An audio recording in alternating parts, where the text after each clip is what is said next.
Umaga kayo. Sa mapagpalang umaga at araw sa ating lahat. Ayun, tunay na nakakabuti talaga ng Diyos. Nakaka-bless yung mga patotoo ng bawat isa sa atin. Talaga, grabe, no? Iba talaga kumilos, Lord, sa buhay ng bawat isa sa atin. Tunay na buhay talaga ang ating Diyos na pinaglilingkuran. Amen po ba? Amen! Purihin ang Diyos. Then bago tayo magsimula, gusto ko rin magpasalamat sa Panginoon. Talagang salamat. Magpapasalamat ko sa Panginoon nung nakaraang linggo dahil tagumpay yung naging lakad namin sa church nila Pastor Mike.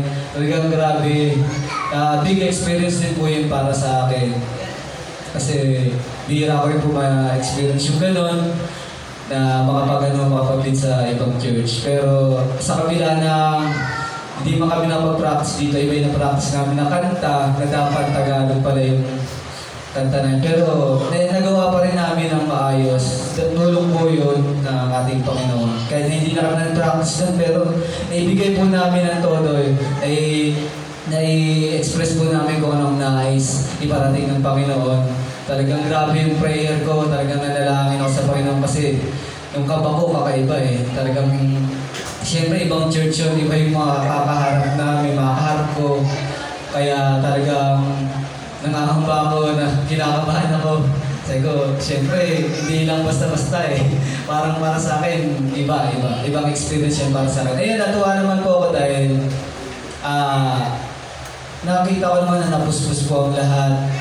Nakita ko rin na talagang tinaman nila po eh, bawat mensahe ng kanta, bawat lyrics, bawat ipinaparating ng Diyos sa kanila. Alam kong dinamnam po nila yung talagang nakita ko kung paano sila magpuspos.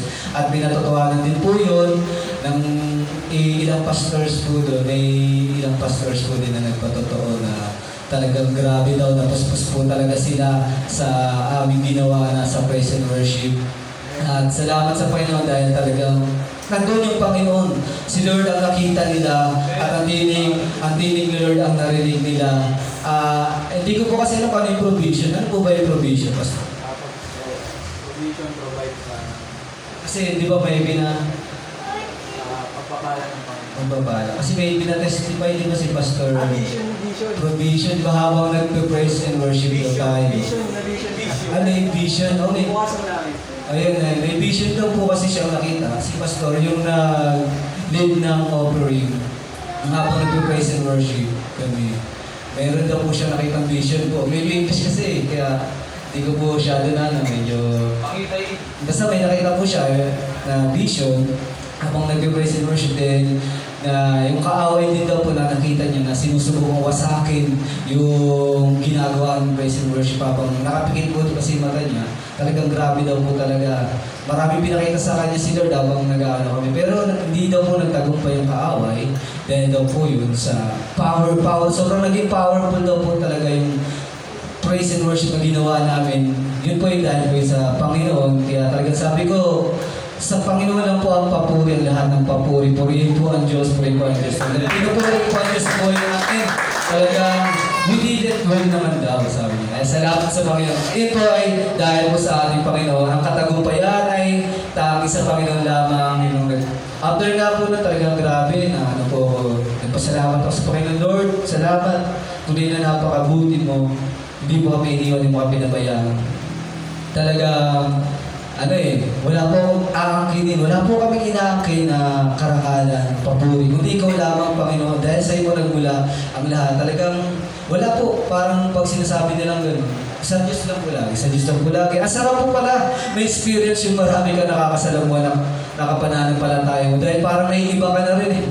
Parang natututo ka ng puro magsalita ka na ng mga word of God. Parang feeling ko nga, parang kapatid, parang lahat na sinasabi ko, puro ko na sa Panginoon. Lahat ng, kasi sa Panginoon lang, ikaw, hinihintay ka ni Lord. Alam ko, may plano si Lord sa buhay mo sa araw na ito. Kaya sa araw ng linggo po, inaasahan ka po ni Lord sa susunod na linggo. Hindi lang po kayo sa mga susunod na linggo, hinihintay ka po ni Lord. Si Lord po, talagang po ni Lord yung sinabi mo.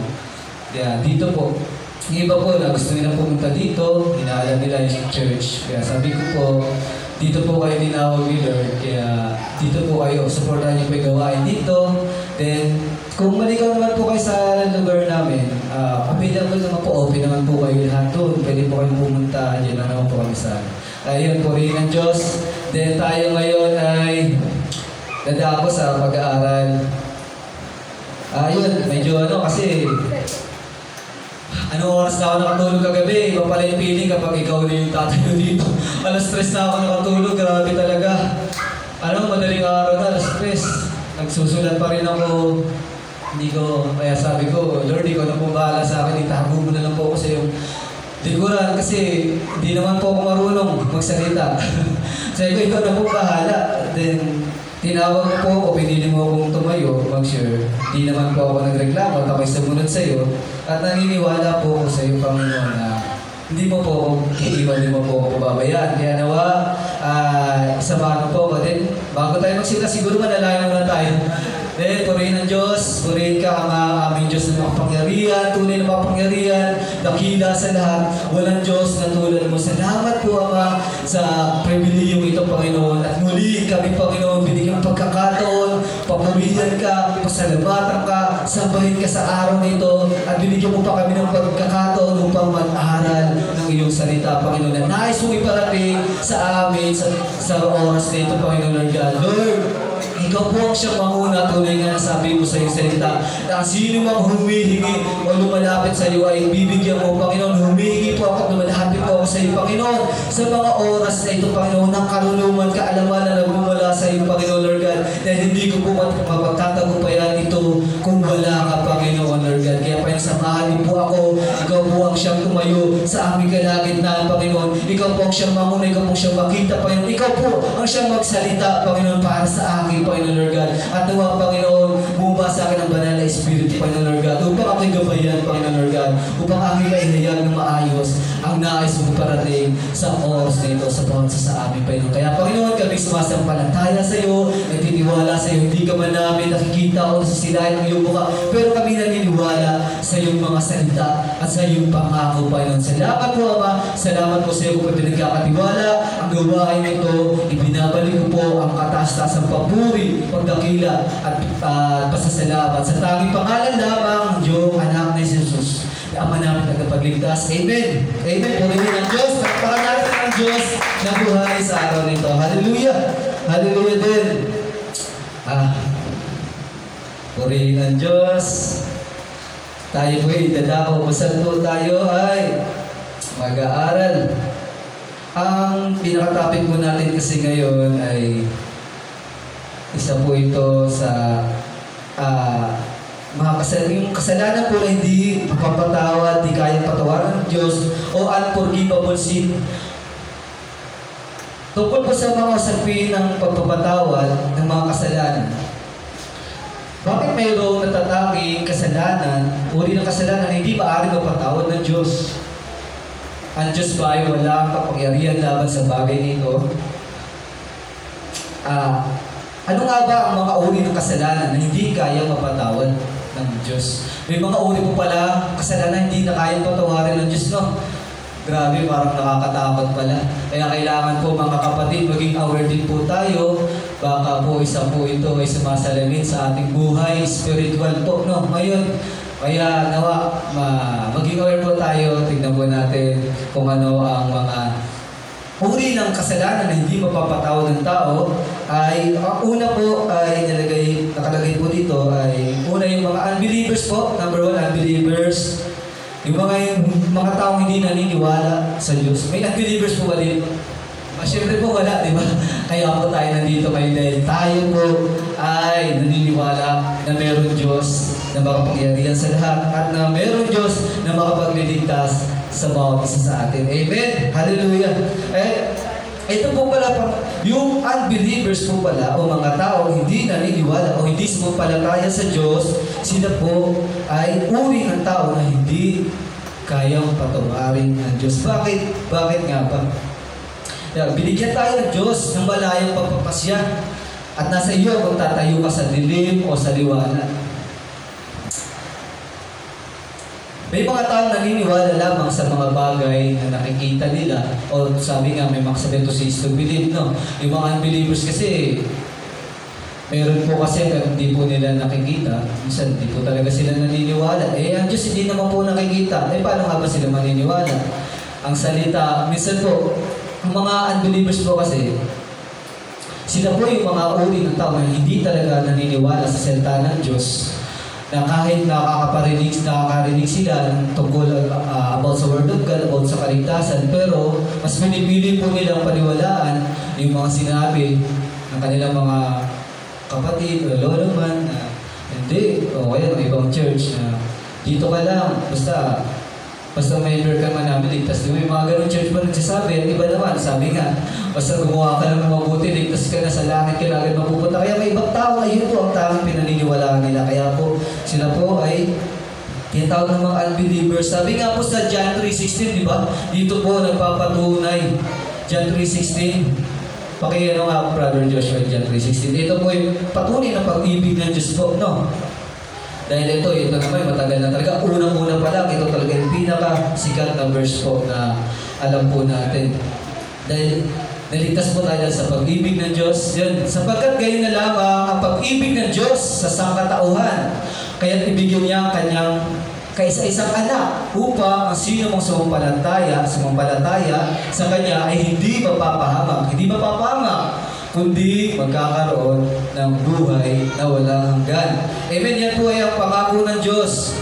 Kaya po, tunay nga, ito po ay nagpapatunay na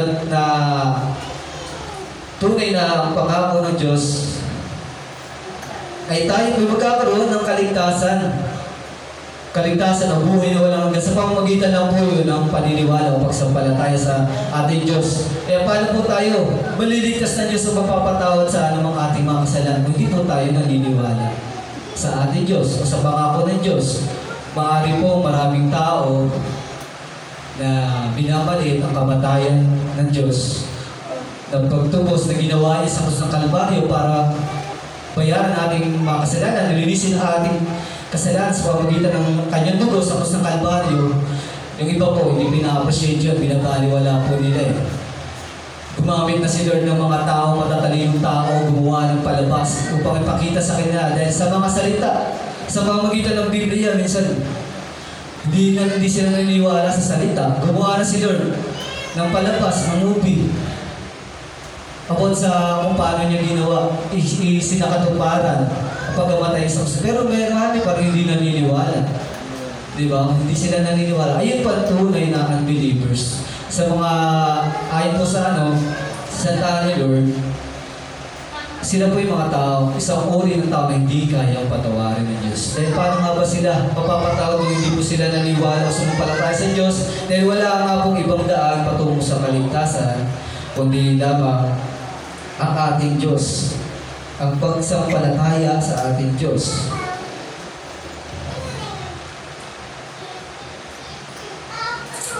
Ito,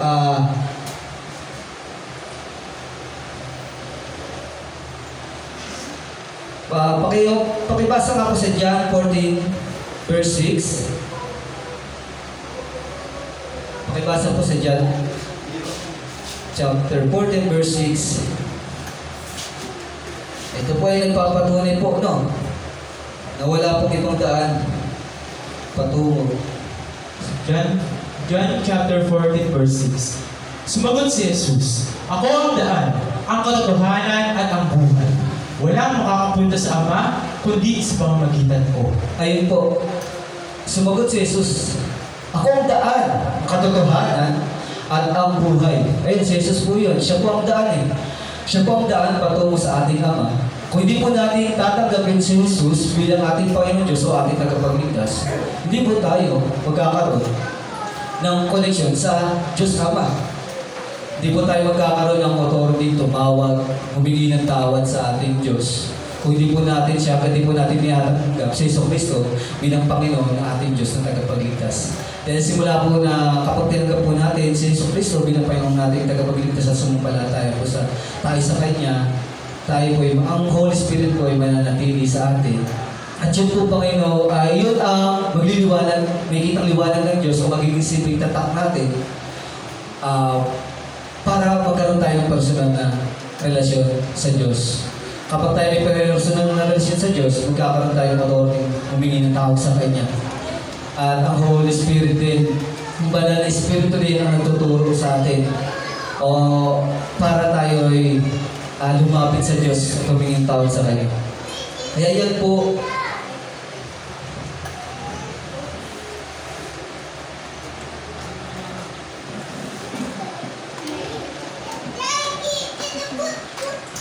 walang ibang paraan upang makamit ang kaligtasan hanggat di sila naniniwala sa anak ng Diyos o sa Yesu Kristo. Ay nga po sinabi dyan, dahil walang ibang daan talagang sa Yesu Kristo. Maaaring madami.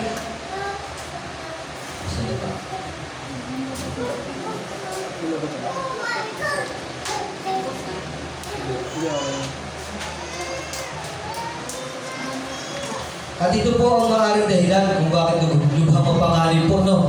Ang kawalan ng pananampalataya sa ating Diyos. Ang desisyon na tanggapin o tanggihan si Yesu Kristo bilang isang tagapagligtas, ang pinakamahalagang desisyon na maaaring gawin ng tao sa kanyang buhay habang siya ay nabubuhay pa. Ngunit sinabi ni Jesus sa John 14:6, ayan na nga po yun, ayan pa po patunay na wala pong ibang daan patungo sa kaligtasan, kundi ang Diyos lamang, at patungo sa Diyos Ama, kundi ang ating Panginoong Hesus Kristo lamang. No?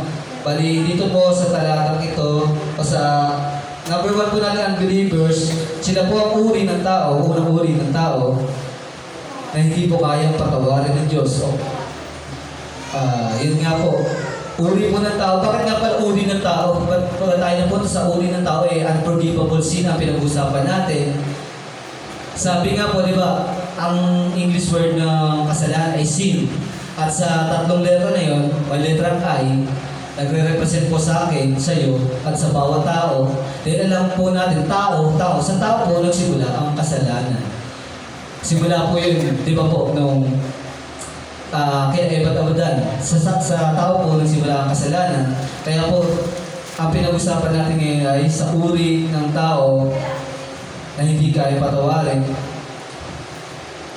o kasalanan na hindi mapapatawad ng Diyos. No? Ang number 1 po yun po ay mga unbelievers. Kaya tayo po, yun nga, dahil tayo sumampalataya sa ating Diyos, hindi po tayo siyempre unbelievers. Tayo, hindi po tayo kabilang sa mga tao hindi kayang patawarin ng ating Diyos. Kaya dadako po tayo sa pangalawang pangkat, uri ng kasalanan, uri ng tao na hindi mapapatawad ng tao ay ang mga tao mapagkunwari. Ang mga taong hindi nagpapakita ng tunay sa loobin at damdamin, mahilig magpanggap at magpakita ng hindi totoong anyo para lindangin ang iba. Halimbawa po dito na sa Mateo chapter 6 verse 5-6, pakibasa nga po. Mateo chapter 6 verse 5-6. Kapag nananalangin kayo, huwag kayong tumulad sa mga mapagkunwari. Mahilig silang manalangin na nakatayo sa mga sinagoga at sa mga kanto upang makita ng mga tao. Tandaan ninyo, tinanggap na nila ang kanilang gantimpala. Ngunit, kapag mananalangin ka, pumasok ka sa iyong silid at sara mo ang pinto. Saka ka manalangin sa iyong Ama na hindi mo nakikita. At ang iyong Ama na nakakita ng ginagawa mo sa lihim, ang siyang mabibigay sa iyo ng gantimpala. Ayun nga po. Ang mga mapagkunwari, mapag-ibabaw ay tunay na kasublang-sublang o ugali na tunay na kinapuputan ng Diyos. No? Tunuro sa atin ang Biblia na iwasan, manalangin, kaya po dyan sa sinabi sa Mateo chapter 6 verse 6. Ngunit kapag mananalangin ka, pumasok ka ay, saan na ba yun? Yung verse 6, kapag nanalangin kayo, huwag kayong tumulad sa mga mapagkunwari. Mahilig silang manalangin, nakatayo sa mga sinagoga at sa mga kanto upang makita ng mga tao. Tandaan ninyo, tinanggap na nila ang kanilang gantimpala. Ito po kasi ito po yung panahon na yung sa mga kulturang Hudyo, yung mga Pariseyo po kasi, sila po kasi tinuturing na mga banal po ng mga panahon na ito. Yung mga Pariseyo po kasi sila po yung mga tao tinutukoy dito. Isa po sa mga halimbawa na tinutukoy ng mga tao, mga mapagkunwari. Kasi mga Pariseyo sila po yung mga mahilig, manalangin. na gusto nila nakikita ng tao, na lagi silang nananalangin, nananalangin na sila pero hindi bukal sa puso nila. O baga mapakita ng tao lang, nananalangin sila, gusto na nalantad sa buong tao, nakikita ng tao yung ginagawa nila, pero hindi naman nila isinasa puso. Wala naman sa puso nila yung ginagawa nila.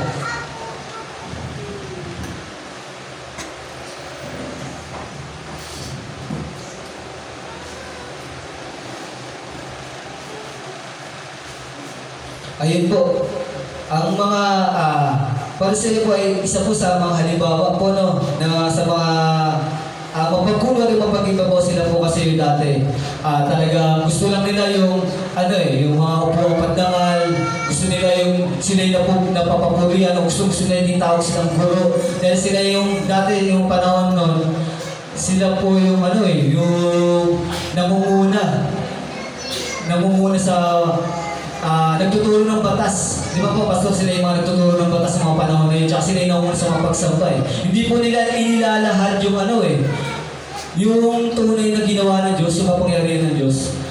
Kasi magaya po ng ng ginawa ni Lord, nasaksihan naman nila yung paano nagpagaling si Lord, paano niya pinalakad, yung pilay na nagkaroon ng paningin yung awal. Hindi po nila ito inihahayag sa mga tao. Kumbaga, itinatago po nila. Hindi kasi po, hindi po siya naniniwala eh. Doon nga po pala sa may sa may unbelievers, isa po yung example no. Dahil ang mga Pariseo po, isa po sa example ng unbelievers kasi hindi po sila naniwala eh.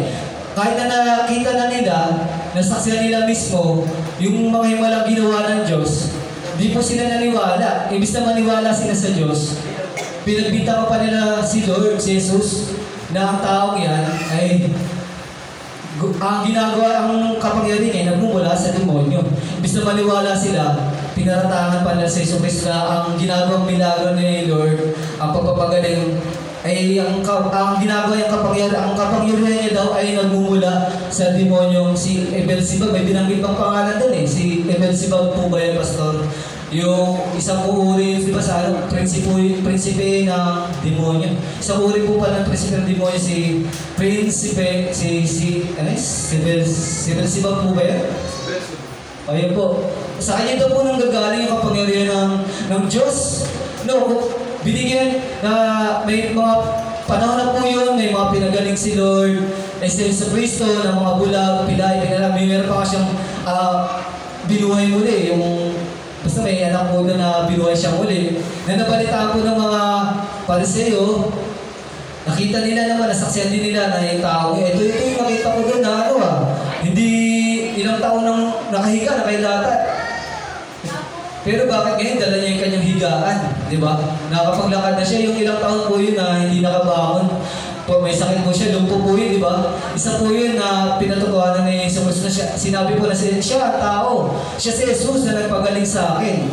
Kahit sinabi na yun sa mga pero hindi po pinaniwalaan ng mga Pariseo. Bagkus pinagbintangan pa si Jesucristo na ang kapangyarihan niya ay nagmumula sa demonyo. Kaya isa po sila sa mga hindi mapapatao ng Diyos. Dahil po sila hindi naniniwala kaya nung nakita na nila, hindi pa rin nila paniniwala. Kaya sila po ay isa po sila sa mga unbelievers na hindi mapapatao ng Diyos. At isa rin sila sa mga uri ng tao na mapagkunwari po. No? Dahil pakita tao lang po yung mga ginagawa nila eh. Gusto lang nila, makita lang silang maging banal lang sa paligid ng tao, pero sa puso nila hindi naman po. Hindi naman po nila totoong tinanggap si Yesu Cristo.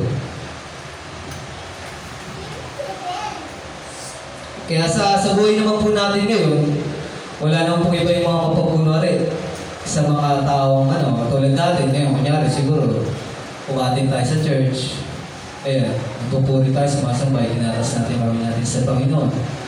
Kunyari ako, pupuri ako, sumasamba sa ating Diyos. Halos pupus-pus pa ako, iyak pa ako sa Lord, pero paglabas ko sa simbahan na to, nakikiayin pa naman sa takbo ng sa libutan. Katulad dati, yung buhay ko noon, noon kasi, parang nakakita ko yung sarili ko dito sa mapagkunwari. Simba lang ako wala sa puso ko Simba lang ako, siyempre, lagi sinasabi ni Mama, paalala ni Mama Anak, every Sunday, huwag kang mawala sa simbahan, mag-church ka, mag-pray ka lagi, lagi pa na paalala ni Mama, mag-time mag-tense ka, yan. Punta ka. Di yun, syempre ako, ayun, basta sunod lang ako. Simba lang ako. Pasok dito, labas, offering, labas, simba. Pero, yung buhay ko, nagbibisyo ako. Naninigarilyo ako, nagtatago pa rin ako tulad po. Nakita ko po sumalaming din sa akin. Hindi ko po rin po, yung patotoo po ni Pastor Ronnie, nasaksihan ko po yun. Hindi ko pa inaasahan, isang araw, pastor na pala si Pastor. Gulat ako, pastor ka na. Kasamahan lang kita, mag-yosi. Ano sa'yo? Wala. Wala. Kabaling pa kita, pastor ka na mo pala. Kumbaga, naging rin po sa akin yung isa rin kung na hindi po ako na makapaniwala na si Pastor Ronnie magiging isang pastor. Kasi kilala ko po siya. Alam ko po yung buhay niya. Maliit pa ako, nakikita ko na po siya. Kaya totoo po yung lahat ng sinabi niya. Mahaba talaga po niya dati. Talagang mukhang sanggan eh. Talagang naka-shirt, walang chinelas. Talagang pag makita mo pa lang, parang kakabahan ka na. Ako, parang hindi ka na mapapadaan sa lugar. Hindi, talagang nakita ko po kasi talaga. Tsaka, siyempre sa pipami yun talagang grabing sobrang squatter. Halos lahat nandiyan. Lahat ng bisyo, lahat ng mga taubi ng tao nandiyan Kasi doon din ako lumaki, doon ako nag-aaral hanggang grade 3. Talagang magulo. Wala kang makikita maganda. Pag lumabas ka, wala kang makikita maganda. Nakita ko rin po talaga yung buhay niya po noon. Kaya naging isa po rin yun na patotoo na naging inspiration din po sa akin. Inspired din po ako kasi kilala ko po siya Buti ko hindi ko siya kilala. Hindi ko alam buhay niya noon. Diba? Parang hindi ako maniwala. Kaso po kilala ko po siya, dito ko siya. Kilala ko paano siya Kung paano rin siya alam ko dati. Nakikita ko ng buyo kahit bata ako. Nasasaksihan pa naman ko. Kaya nung naging pastor siya, nagulat po ako. Kaya yun, talagang grabe. Kaya talagang rin ako sa pagkilos ni Lord sa buhay ni Pastor Ronnie. Palakpakan natin si Lord sa buhay ni Pastor Ronnie. Talagang lang si Lord sa buhay niyo po, no? Talagang dati lang, iba po siya manalita dati, yung nagkikita kami. Ano ba yan? May nakaano sa dyan? Gusto mo, utosan pa yan, mga ganyan yan. Mahilig yung mga, gusto mo, ibaliwag ka yan. Pag may nakaano sa'yo dito, mga ganyan, protective dito Pag may nakaano sa'yo dyan, sige, sabihin mo, yan, utosan ko pa yan. Mga mga salita niya dati, mga kakabanding pa kami. Kabanding ko pa sa inom. Pag galing ang trabaho, papainom ako sa bahay pa nila, doon pa si nanay. Ang mga naman kaya hindi rin makapaniwala na maraming magbabago. Na kaya tayong baguhin ni Lord. Amen, hallelujah. Hallelujah, kaya yun, naniniwala lang tayo, nasaksihan ko rin po sa sarili kong buhay. Ako rin, narito rin ako ngayon, nagbago rin. Dahil din po yun sa ating Panginoon. So, talagang sumampalataya din po ako sa Panginoon at sinuko ko rin po sa Kanya aking mga kasalanan. And naman po rin kasi talagang hiningi ko rin kay Lord Kasi kung hindi mo hiningi, hindi mo kaya talaga. Hindi mo kakayanin. Kasi ilang inulit-ulit ko hiningi kay Lord, baguhin mo. Kasi nagsisimba ako Nagsisimba ako, pumapasok ako sa church. Umaawit na ako dito, nagsusongling na ako. Bakit yung buhay ko ganun pa rin? Patago ko, hindi nga ako nakikita nila pastor, pero nakikita naman ako Lord. Kaya nagkaroon ako naman ng konsensya ako, biyak ako. Tuwing nakapag-yosin na ako, naiiyak ako, naitatapon ko patawad. Pero hanggang paunti-unti, hiningi ko na hiningi. Hindi ako tumigil humingi. Kasi hanggang hindi magtagumpay ang kaaway, hindi ako tumigil na humingi sa Panginoon na talagang ngayon, salamat sa Panginoon dahil talagang nabitawan ko ang lahat sa Kanya, sinuko sa Kanya. Ito ko ngayon sa inyo nakatayo, hindi na ako nagbibisyo. Matagal na, wala na talaga akong bisyo. Kaya salamat sa Panginoon dahil hindi niya ako pinabayaan. Dahil napakabuti na ni Lord sa buhay natin, no? Kaya yun po, iwasan po natin yung mga ganito. Sinasabi rin ni Lord na sila po yung uri ng tao na hindi po natin dapat tularan yung mga Pariseyo po talaga yung mga papag-imbabaw na papag-umari. Kailangan maging totoo po tayo. Tunay po natin tanggapin si Yesu Cristo sa ating mga buhay. Kaya para po tayo, hindi po tayo pabilang sa mga uri ng tao na hindi mapapatawad ng Diyos.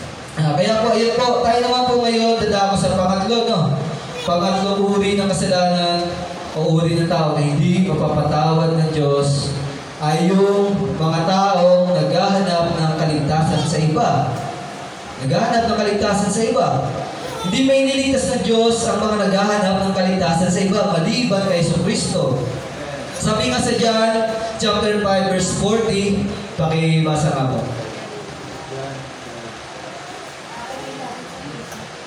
John chapter 5, verse 40. Ngunit ayaw naman ninyong lumapit sa akin, upang kayo'y magkaroon ng buhay.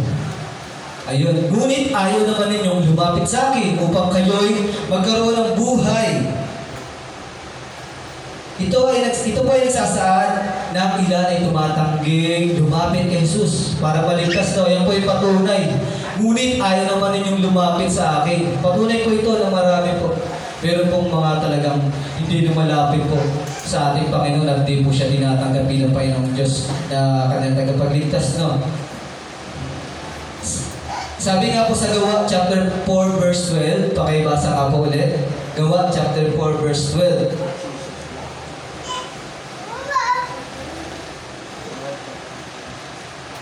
Mga Gawa, chapter 4, verse 12. Sa kanya lamang matatagpuan ang kaligtasan, sapagkat walang ibang pangalan ng sinumang tao sa buong mundo na ibinigay ng Diyos sa mga tao upang tayo ay maligtas. Ayun po. Patunay po yan, di ba? Sa kanya lamang matatagpuan ang kaligtasan, sapagkat walang ibang pangalan ng sinumang tao sa buong mundo na ibinigay ng Diyos sa mga tao upang tayo ay maligtas. Di ba? Bakit po may mga tao naghahanap ng kaligtasan sa iba? Ito po yung nagpapatunay na sa Kanya lamang. Sino po ba yung ko dito? Siyempre ang Diyos. Sa Diyos lamang po natin nakita ang tunay na kaligtasan po. No? Walang ibang pangalan. Wala nang ibang pangalan na binanggit sa Biblia eh. Di ba? Ayan po, walang ibang pangalan ng sinong tao sa buong mundo, sinong tao sa buong mundo, kahit saan tayo lubalot ng mundo. Wala pong sinabi na ibinigay ng Diyos sa mga tao upang tayo maligtas. Wala po. Kundi ang nag-iisang anak niya lang po na si Yesu Cristo. Bakit po may mga tao naghahanap ng kaligtasan sa iba?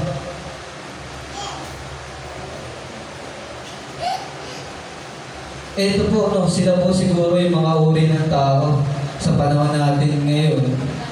Sila siguro yung mga uri ng tao na naghahanap ng kaligtasan sa iba. Sila yung mga sumasamba sa mga, alam niyo na, Diyos, ang bulto, na naniniwala sila na yung mga pagliligtas sa kanila. Na dapat kay Jesus sila naniniwala. Naghahanap sila ng kaligtasan. Eh bakit? Sa mga gawa lamang ng tao. Rebulto. Doon sila naniniwala. Niluluran nila. Doon sila naniniwala maliligtas sila. Eh sabi nga po dyan, walang ibang pangalan eh. At si Jesus lang ang daan. Si Jesus lang mapagliligtas sa tao eh. Hindi alam mong gawa ng bagay. Yung sarili mo, hindi mo maliligtas sa sarili mo, pera mo, talino mo. Kaya ba, hindi ka maliligtas eh. Walang iba eh. Diyos lang. Di ba? Kaya po yan po. Kaya wala pong ibang paraan para tayo maligtas. Maliban po tayo sumampalataya sa ating Panginoon at magtiwala po tayo sa kanyang pangako na buhay na walang hanggan. At ang sino sumasampalataya magkakaroon ng buhay na walang hanggan. Kaya po ang naghahanap po ng kaligtasan sa iba, no? Tandaan po natin, sila po ay isa sa mga hindi mapapatawad ng Diyos. Paano sila mapapatawad ng Diyos? Eh, hindi naman sila malapit sa Diyos. Di ba? Paano? Eh, sa iba sila lang malapit. Eh, hindi naman yung nilalapit na, hindi naman yung pakapagligtas sa kanila eh. Kaya, malinaw po na walang ibang pangalan, ayan ha, ng sino ang tao sa buong mundo na ibinigay ang Diyos sa isang tao kung tayo maligtas. Kundi ang Diyos lamang po, no?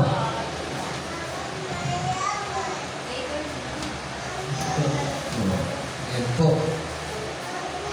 Kaya po tayo maghahanap ng ibang no? Huwag po tayo maghahanap ng ibang kaligtasan po sa iba, no? Eh, dapat po, baka mamaya, paglabas sa inyo, may nagsabi sa inyo, uy, may nakilala ako. May nakilala ako. Si Mama Mary daw din na Diyos.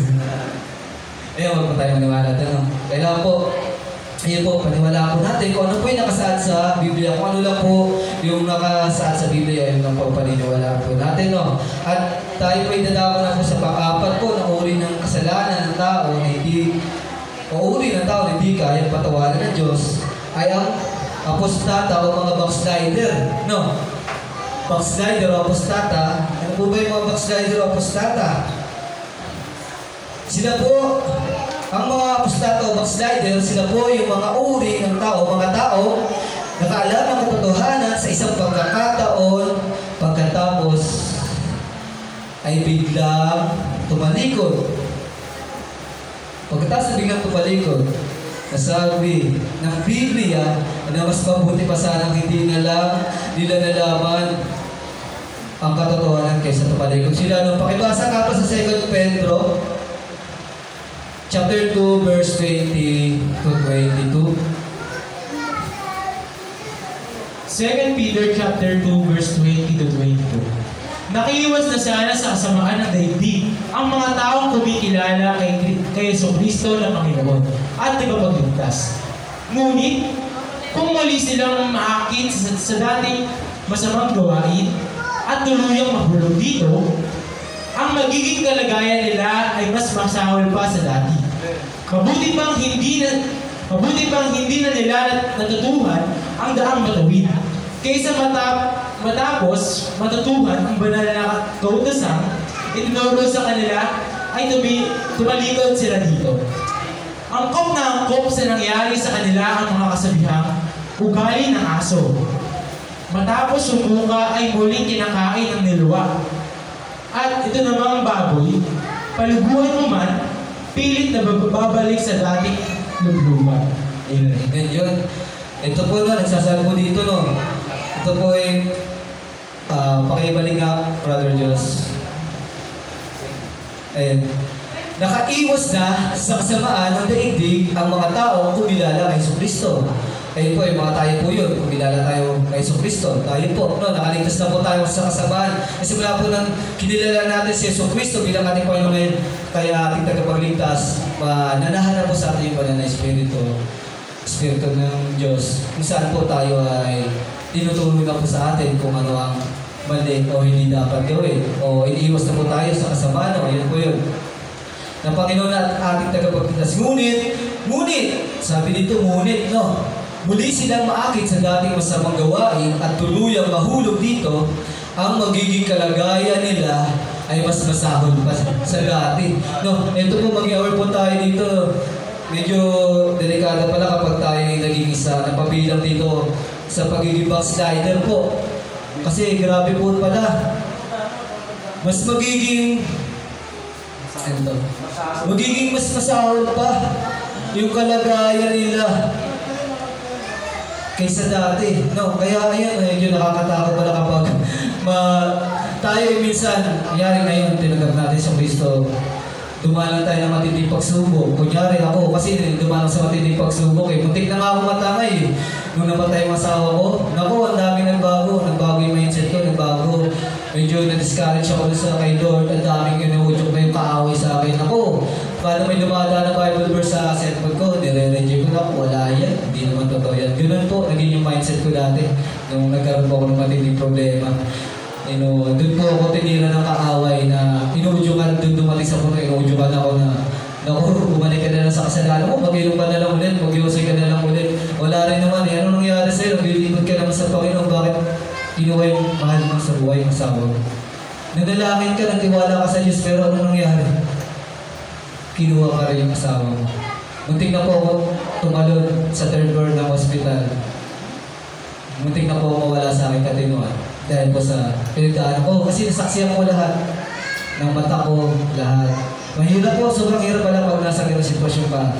Nasaksiyan ko kung paano naghirap, lumaban, hanggang sa uli. Lumaban yung asawa ko. Nasaksiyan ko ng sobra.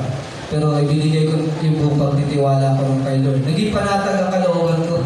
Hindi ako nag-alinlangan, hindi ako nag-doubt kasi talagang sumampalataya ako sa Panginoon. Lord, pinanatag ko yung kalooban ko, sinuko ko lahat. Kay Lord, lumuhod ako. Sa hospital, ginawa ko yun ha. Sa bintana, lumuhod ako habang yung asawa ko. Ang dami nang nakasuksok ng mga instrumento sa katawan na iba-iba. Ang daming nakatusok na basta kung ano-ano pang mga gadget doon, daming nakatusok sa kanya, sa bibig niya, oxygen. Talagang may kita mo yung pagiging niya na gano'n na nag-aagaw buhay. Lumapit ako sa Panginoon sa akin. Lumapit ako, pusod pa ako ba? Pinanatag ko pala ng puso, binigay ko yung 100% na tiwala. Pagtitiwala, pinanatag ko talaga, pinag-claim ko. Lord, i-claim me, ikaw ang aming Diyos. Ngayon sa akin, patunayan, Panginoon, kailangan kita. Kung paano mo noon, binigyan ng buhay, ang muling namatay, parang pinalakad, pinayang binigyan ng paningin ng bula, pinagsalita ang pipi. Ngayon may pakita sa akin, Sabi ko, patunayan mo po. Ginano ko pa si Lord ah. Grabe no, grabe pala ako. Grabe pala ako ng mga wasing. Patunayan mo po sa akin na wala ang posible sa Panginoon. Hindi po ako makakaba. Makakauwi po kami ng asawa ko. Makalabas po kami sa hospital. Sa asawa niya. Panatag ako. Ginawa ko. After lumanalangin, umidlip ako. Umidlip ako ha. Nasa critical na sitwasyon yung asawa ko.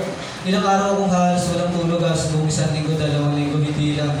Binabantay ang asawa ko. Payat na payat ako. Kung nakita niyo yung itsura ko noon sa ngayon, ang laki ng difference. Kaya ang iba kong closet hindi na kasya sa akin kasi doon ko pa yung baby sa tarlac. Kaya pa ako puputok na yung butones. Kaya yun doon, umidlip ako sa kabila ng matinding kalagayan ng asawa ko. Nagawa ko pang umidlip. Kung di ko nasisingin yung sarili ko ah. Umidlip pa ako, ibig palakasin ko ng asawa ko, huwakan ko sa kamay hanggang sa huling sandali ng kanyang buhay. Andun ako, nakahiga, ang sarap ng tulog ko siya. Pinipilit isan ba yung sarili niyang buhay, naghahabulin nga. Bakit ko nagawa kong midlip? Diba? Grabe, pagbigat na lang ng mata ko, huli na ang lahat. Wala na. Wala na para ako talagang sinakluban ng Panginoon. Nawala talaga. Lord, dami kong katanungan kay Lord na grabe. Lord, ba't gito? Dami. Kinasyon ko si Lord. Kinasyon ko. Sobrang bigat. Kasi mababaliw na ako. Alam ko, nakakasabintala pa ako. Gusto ko lang tumalon ng mga oras na yun. Pero biglang may nag-click. Naalala ko, may anak pala kami. Si Baby Prince. Salamat sa Panginoon, pinalalahan niya ako. Lord, after nun, nahimasmasan ako. Humingi ako ng tawad sa Panginoon. Lord, bali pinasal ko, patawad po. Dahil po, Panginoon, ikaw ang aking Diyos, sa iyo ko po pinagkatiwala. Hindi ka po pwedeng magkamali. Pinagkatiwala ko po siya sa iyo. Ito po yung desisyon na ginawa ko. Ang hindi po ang kalooban ko ang masusunod kalooban ko. Ang kalooban ko, mabuhay pa siya. Ay, ang kalooban mo. Di ba kasi kalooban ni Lord eh. Kaya nag-sorry ako kay Lord. Lord, patawad. Mali po yung nasa ko. Sorry po kung kinasyon kita. Sorry kung naging saradong isip ko. Hindi ko nakita yung kabutihan mo. Mabuti pala yung ginawa ni Lord. Hindi ko pala tayo dapat ma-discourage. Mabuti po pala yung ginawa ni Lord. Paano po? Kasi isip ko rin, paano ko hinayaan ni Lord na kalooban ko kayo masunod? Mabuhay siya. Pero ang nagpapabuhay na lang sa kanya yung gadget, oxygen. Buhay nga siya. Ilang taon na lumipas na kailangan lang siya doon. Wala rin. Hindi ba? Hindi ko naisip yun ng mga oras na yun. Pero naimasmasan ako. Lord, napakabuti mo. Salamat sa kabutihan mo dahil masawa ko ngayon. Nasa piling mo na. O hindi na siya makakala sa hirap, sakit, kapigan niya, pagluwa. Pero alam niya, sakit lang po kasi pastor eh. Yung magkasama kasi kami lagi na nanalangin sa pulpito doon sa inihayag niya na talagang nadudurog talaga halos. Parang ako na yung malalagutan ng hininga ng mga oras na yun. Lumalaban siya talaga, grabe. Grabe pala pag nasasaksiyan yung mga ganun. Talagang grabe talaga. Sobrang grabe yung mga pinagdaanan ko. Hindi talaga biro. Inihayag niya. Talagang hinayag niya lahat. Kaya alam ko, inihayag niya mula bata siya hanggang, kasi manalangin yun, hindi lang isang oras. Pag nananalangin kami, nakakatulog na lang ako siya nananalangin pa. Kasi po si July, dahil masawa ko, prayer warrior ko kasi yun. Kaya hindi ako sanay sa pananalangin na sobrang haba. Siya, tingnan nanalangin kami na po. Siguro kahit 2 oras, tuloy-tuloy siya magsalita. Lakas siya magsalita. Ako nakikinig na, sige, bagay lang ako. Yes Lord. Kasi siya eh, powerful siya mag-pray. Kaya nung inilahan niya lahat, Lord, namimiss ko na yung dati, gusto kong lumakas ulit, ibalik ko po ang dati ko, gusto magpuri pa sa'yo, gusto ko pang makasama yung pamilya ko, yung mahal sa buhay, yung baby ko. Kaya Panginoon, gusto ko pang huling narinig ko, gusto ko pang mabuhay. Ang sakit ko, di ba? Maririnig mo ikaw nasa ganun sa tayo. Gusto ko pang mabuhay. Buhay mo pa ako, Panginoon. Kasi nararamdaman niya na po eh. Totoo po pala, din po, na kapag malapit ka na, talagang makakapanaginip ka, ay makikita ka na sinusundo ba. Kasi minsan na po siya eh, saktong birthday July 5, nawalan po siya ng malay. Birthday niya yun ha. Nawalan na siya ng malay noon. Pinapakain ko siya ng lugaw eh. Ngayon eh, hinintay ko lang yung lugaw eh, kasi lugaw lang pinapakain ko sa kanya. Nanaginip pala siya. Tagal niya na wala ng malay. Kala ko kasi wala na eh. Hinahawakan ko siya. Diba wala na talaga. wala na talaga eh. Hinaan na ako eh. Yung pala, yung mga oras na yun, na naginip po siya, nakita niya yung puti at itim. Handa ka na ba? Inaabot na po yung kamay niya po eh. Totoo po pala yung mga ganun pagkakataon ng pagdarating po pala tayo sa mga punong. Totoo po talaga yung mga ganun. Siya mararamdaman siya. Lagi araw, gabi-gabi siya nananaginip. Nananaginip talaga siya na handa ka na ba? Eh, mga ganun. Kasi dami niya na po nakikita, pastor eh. Natakot pa ba ako nun eh. Kasi nasa simbahan nila Pastor Jerry, kami nung kami pinapatulog sa church para manalangin na lang. Parang nag-hysterical na siya, iba na. Kasi nararamdaman niya na parang wala na. Siya. Ang dami nakikita sa bintana, andyan sila, mahal, ayan sila. Nasa bintana sila, ayan di ba sila nakikita? Kukunin na nila ako. Ginawa ko kahit na ako'y kinikilabutan, hindi ko kasi nakikita. Nireview ko lahat ng bintana. Dami bintana niya, ang lawak ng church eh. The might of Diyos kasi Espiritu, lumayas kayo, huwag niyong gabalayan yung asawa ko, wala kayong karapatan sa asawa ko, kundi ang Diyos lang. Kaya lumayas kayo sa pangalan ni Jesus, lumayas kayo, tigilan yung asawa ko, inuutosan kayo in the mighty name of Jesus Christ. Sa pangalan ni Jesus, lumayas kayo. Demonyo, Satanas, lumayas kayo sa simbahan. Pero hindi, mahal, may nakapasok na pala. Mahal, ayan na, naku, may nakapasok na pala. Andiyan na nga, ayan na, hindi ko nakikita eh. Niyakap ko na siya, nag-pray, wala, Lord. Hindi ko na alam yung gagawin ko talaga. Hindi ko alam, talagang, halos mabaliwan mo. Pero yun, balik tayo sa topic, nadadala na ako, napapalayo tayo. Pero ito po, ang patotoo ko, pinatotohanan po ito. Na kung pinili ko po siguro, na yung unjok sa akin ng demonyo na bumalik ka na sa vision. Huwag ka na maglingkod sa Panginoon. Uminom ka na lang, maglasing ka, mag-yosing. Kasi wala na eh. Patay na sa awa mo eh. Nagsisimba ka. Diba? Parang inaudyo ka ng demonyo. Bumalik ka na sa dati mong gawain. Walang kabulad yung ginagawa. Ganun yung inuunjok sa akin, diba? Pero kung pinili ko po siguro to, baka isa na po ako sa backslider, no?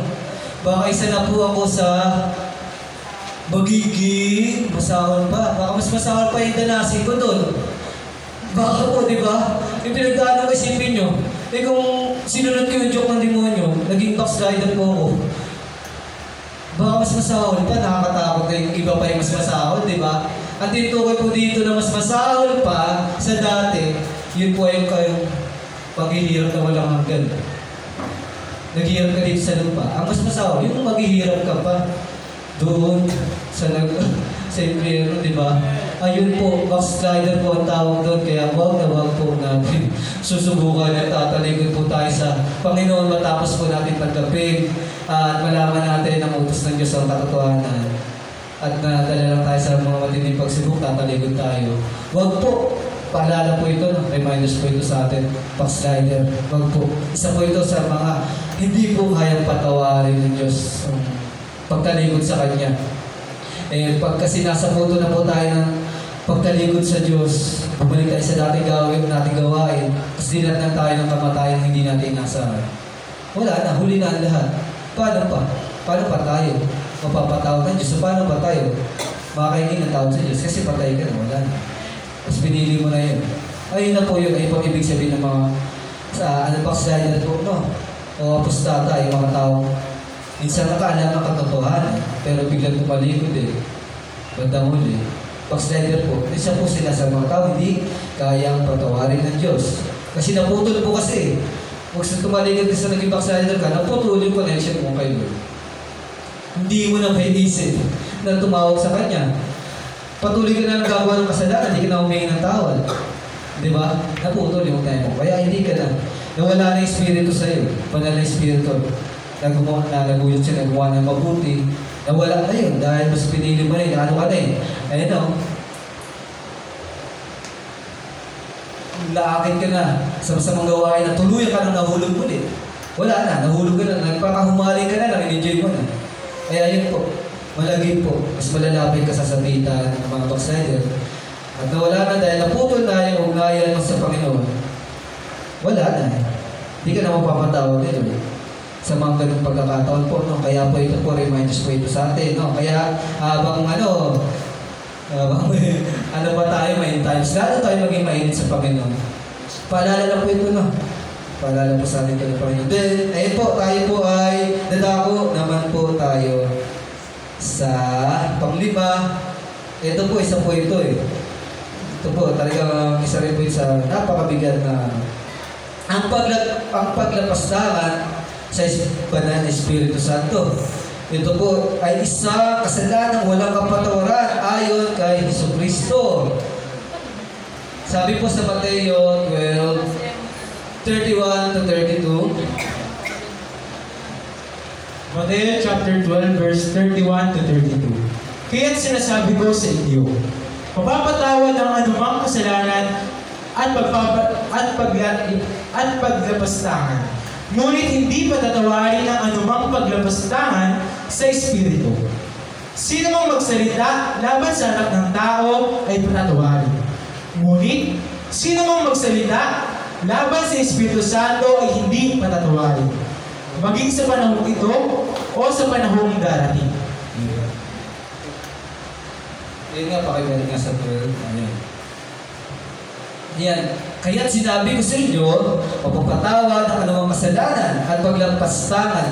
Ngunit hindi patatawarin ang anumang paglampastangan sa Espiritu. Kaya nga po, lahat po ng kasalanan pwede pong patawarin ng Diyos. Kahit ano pong kasalanan, gawin mo dyan, gawin mo kasalanan. Pero po, yung paglampastangan po pala sa Espiritu ay isa po sa hindi po mapapatawad po. Ang Diyos po, no? Katulad po rin na po yung kanina. Isa po rin po ng paglapastangan din po kasi yung kanina, yung sa mga abot sa mga parseo, matapos silang masaksihan ang mga himalang ginawa ng Diyos, pero nga hindi nga nila pinaniwalaan, pinaratangan pa, pinagbintangan pa na siya ay gumagamit ng kapangyarihan ng Diablo, di ba? Grabe, di ba? Masaksihan na nila, pero hindi siya naniwala. Kaya yun po, isa po sa paglapastangan po, no? Isa po yun sa halimbawa sa paglapastangan, sa Espiritu. Dito lang po sa buhay natin ngayon bilang Kristiyano, paano ba natin nalalapastangan ang Espiritu? Paano nga ba? Sa paano paraan ba? Siguro po sa mga tao o tayo. Siyempre, tayo bilang na naniniwala tayo sa Panginoon, nalalapastangan pa ba natin ang Espiritu?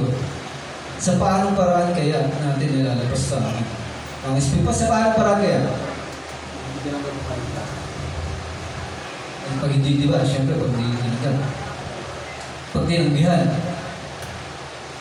Kaya po, ito po, ano ba?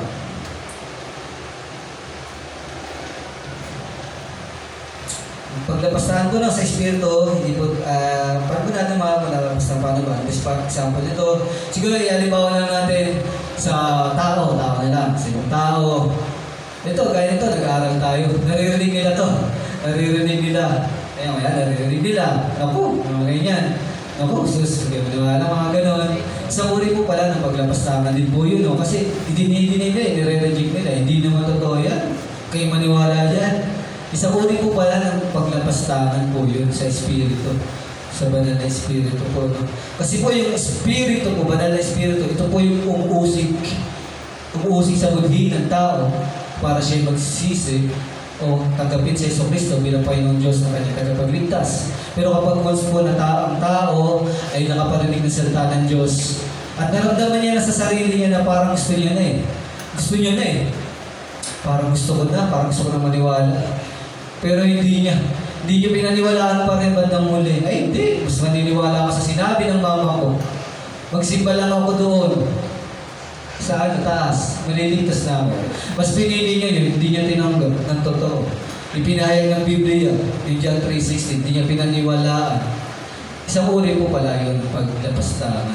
Isang uri po siya ng paglapastangan sa Espiritu Santo. Kaya isa po yun sa hindi po kayang patawarin ng Diyos. Paano mapapatawad ng Diyos ang tao kung hindi siya tinatanggap?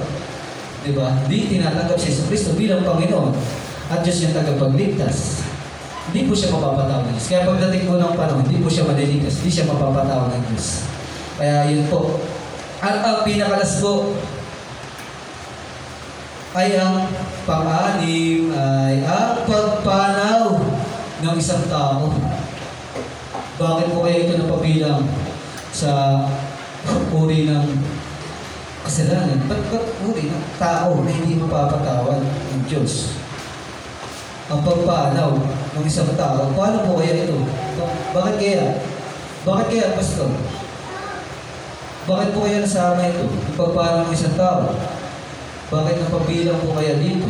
Kasalanan, kasi yung kamatayan nagmula sa kasalanan. Nagkaroon kasi ng kamatayan dahil sa kasalanan. Siguro yun yung tinutumbok ng topic niya. Ayun nga po siguro. Ayun, maraming tao humingi ng panalangin. May mga relate po kasi yung humingi ng panalangin po eh. Naka-experience po ako noon sa Tarlac po. After po nung mamatay ang asawa ko, ang kapitbahay namin eh. Ay, ano ba pangalang asawa mo? Ano, bigay mo sa akin. Bakit po?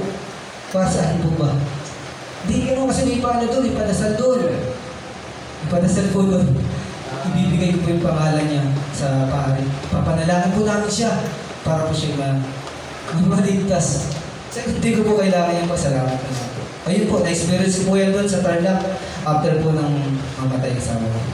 Meron po palang ganun. Ipapanalangin nung namatay para maligtas, papunta sa langit. Ayun po, mali po pala yun, no? Maraming tao humingi panalangin sa mga sa buhay pagkatapos pumanaw. Karaniwan na sa mga reliyon kung saan ay ginagawa ang pagdarasal sa mga patay at umaasa na may salba pa ang kaluluwa sa kapamakan. Di ba? Ngunit huli na. Walang halaga ang ating panalangin para sa taong pumanaw na. Ang totoo, ito po yung totoo, no? Sa oras ng pagkawala ng kanyang hininga, ang eternal na patutunguhan ng isang tao ay tiyak na po, no? Malinaw po dito. Pag nawala po yung hininga natin, automatic po, tiyak na po yung patutunguhan ng ating kaluluwa. Di ba po? Kung tayo po ay naligtas sa biyaya ng Diyos at tinanggap natin sa Isang Kristo bilang payamating tagapagligtas, sumunod tayo sa Kanya, nabutan po tayo ng kamatayan. Automatic po yun. Automatic po. Ang eternal na patutungan ng ating Espiritu ay doon po sa piling ng ating Diyos Ama, kung saan doon po tayo makaranas ng tunay na kapayapaan. Hindi na tayo makaranas ng sakit, piganti, o pagluha man, kagutuman, hindi na. Puro kasiyahan lang po doon. Ay po, doon po sa mga eternal na patutunguhan po natin, isa po din, ay po yung tinatawag na intermediate heaven po. Tama po ba? Intermediate heaven ba? Tawag doon. O ang paraiso. Intermediate heaven o ang paraiso o pansamantala Sa Lucas Paradise. Paradise po, paraiso po, no? Jesus mismo. Opo. Ayun po, doon po muna mananatili ang espiritu natin kapag tayo po yung nawalan ng buhay. Kaya natitiyak po, no? Malinaw po, natiyak po, automatic na kapag tayo'y ngayon nawala ng hininga, automatic hiwala yung ating espiritu kung saan po ito dapat mapunta. Maybe pwedeng doon po, o pwedeng doon, di po natin alam, di ba? Ang Diyos lang po nakakaalam. Pero dahil meron tayong pinangahawakan po eh. Hindi lang po ang Diyos nakakaalam, dahil alam din po natin. May pangako ang Diyos eh. Di ba? Kaya dapat alam po natin. Alam po natin kung saan po tayo dapat. Di ba? Alam natin dapat. Tinanggap natin si Kristo eh. Siyempre, automatic, kapag tayo wala ngayon, alam na natin kung saan tayo magkaduna, siyempre, sa piling ng ating Diyos. Kasi tinanggap natin siya bilang ating Diyos. Sumampalataya tayo sa Kanya. Sumampalataya tayo. Diba? Dahil ayun pangako niya, sino mo sumasampalataya? Buhay na walang hanggan. Pangako ni Diyos. Kaya ayun po, no? At yung mga hindi naman, siyempre, sa kapamakan sa Hades. Habang naghihintay ng muling pagbabalik o paghahatol o judgment day, doon mananatili pa para sa ang ibang mga makasalanan. Kaya ayun po, no? Ang oras para tanggapin si Kristo ay kapag tayo habang nabubuhay pa tayo. Kaya kapag wala na, habang nabubuhay pa, may pagkakataon pa eh. Pero pag wala na, huli na, magiging huli na ang lahat para sa mga taong hindi kumilala o tumanggap sa Panginoong Kristo bilang Panginoon at Diyos sa sarili ng tagapagligtas. Kaya po, no? Eh habang tayo nabubuhay pa, mayroon pa tayong pagkakataon, no? Ang bawat tao, mayroon pa pagkakataon, magsisi at tanggapin ang ating Panginoong Hesus bilang sarili ng tagapagligtas. Wala nang kapatawaran sa isang tao kapag siya ay pumanaw na. At hindi na siya maliligtas pa ng Panginoon kapag siya ay naabutan sa madilim na buhay niya. Wala nang kapatawaran. Kaya, maraming mga tao siguro ang nakakaranas ng ganitong tao na baka wala na pagkakataon sa kanila, wala nang pag-asa, na baka nakagawa sila ng mga ganitong kasalanan, nawawala na sila ng pag-asa. Hindi nila alam gagawin nila. Hindi nila alam ang pagsampalataya pala sa Panginoon isa sa dapat nilang gawin. Dahil ang Diyos naman ang Diyos naman po talaga may mapagan yun.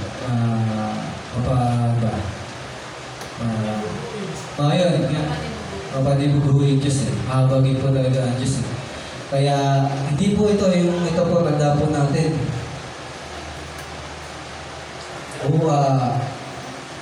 Ito po ano po ito sa mga. Pakibasa ka sa 1 John 1:9 bro.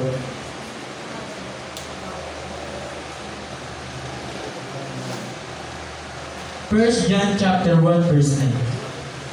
Subalit, kung pinapahayag natin sa Diyos ang ating mga kasalanan, maaasahan natin patatawarin tayo ng Diyos sa mga ito.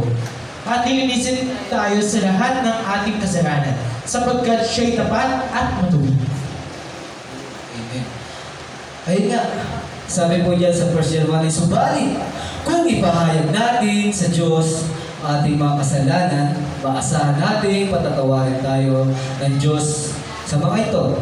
At nilinisin tayo sa lahat ng ating kasalanan sapagkat siya'y tapat at matuwid. Ayun po, sapagkat siya'y tapat. Tapat po ang ating Diyos sa kanyang mga pangako at matuwid. Kaya po tayo po, wala pong kasalanan na hindi po kayang patawarin ng Diyos. Gano'n man po kabigat, gano'n man kalaki ang ating managawang kasalanan, kung buong puso po tayong lalapit sa Kanya at tatanggapin natin siya bilang Panginoong Diyos at ating tagapagligtas. Kahit gano'n po kabigat ang kasalanan mo, gano'n man po yung katindi, wala pong kasalanan na hindi kayang patawarin ng Diyos. Ang mga kasalanan walang kapatawaran po ay para lamang po sa mga tao hindi kumilala sa ating Panginoong Jesucristo. Kaya po tayo po na kumilala sa ating Panginoong Jesucristo, palakpakan po natin. Amen. Amen. Purihin ang Diyos. Grabe, di ba?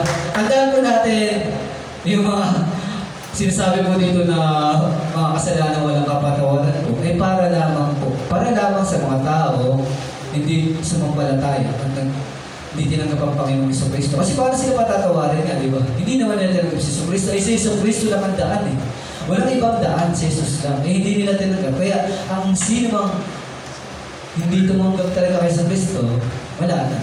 Kumbaga, pag nahatulan na sila, wala na, finish na. Hindi na sila mapapatawag ng Diyos. Kaya po, huwag po tayo matakot, no? Kung tayo'y piling natin, nakagawa tayo ng ganitong uri ng kasalanan. Sinabi nga ni Jesus yan, ipahayag lang po natin. Ipahayag natin kung may nagawa tayong uri ng kasalanan ganito. Lord, nag-vaccine pala ako nung muna karaan. Di ba? Kasi alam na natin yung backslider, kung paano tayo nahihiwalay sa Panginoon, kung paano tayo, kung ano uri ng pamungo yung pagiging backslider. Paglabas natin dito, medyo nagkamali tayo. Napas, mayari lang napadaan ako sa birthday, napasya. Backslide ka na no, di ba? Basta, mayari, kahit isang beses parang backslide ka rin po yun. Hanggang sa parang gano'n na, kaya kasi basta di ka naman nakikita ng mga, basta diba?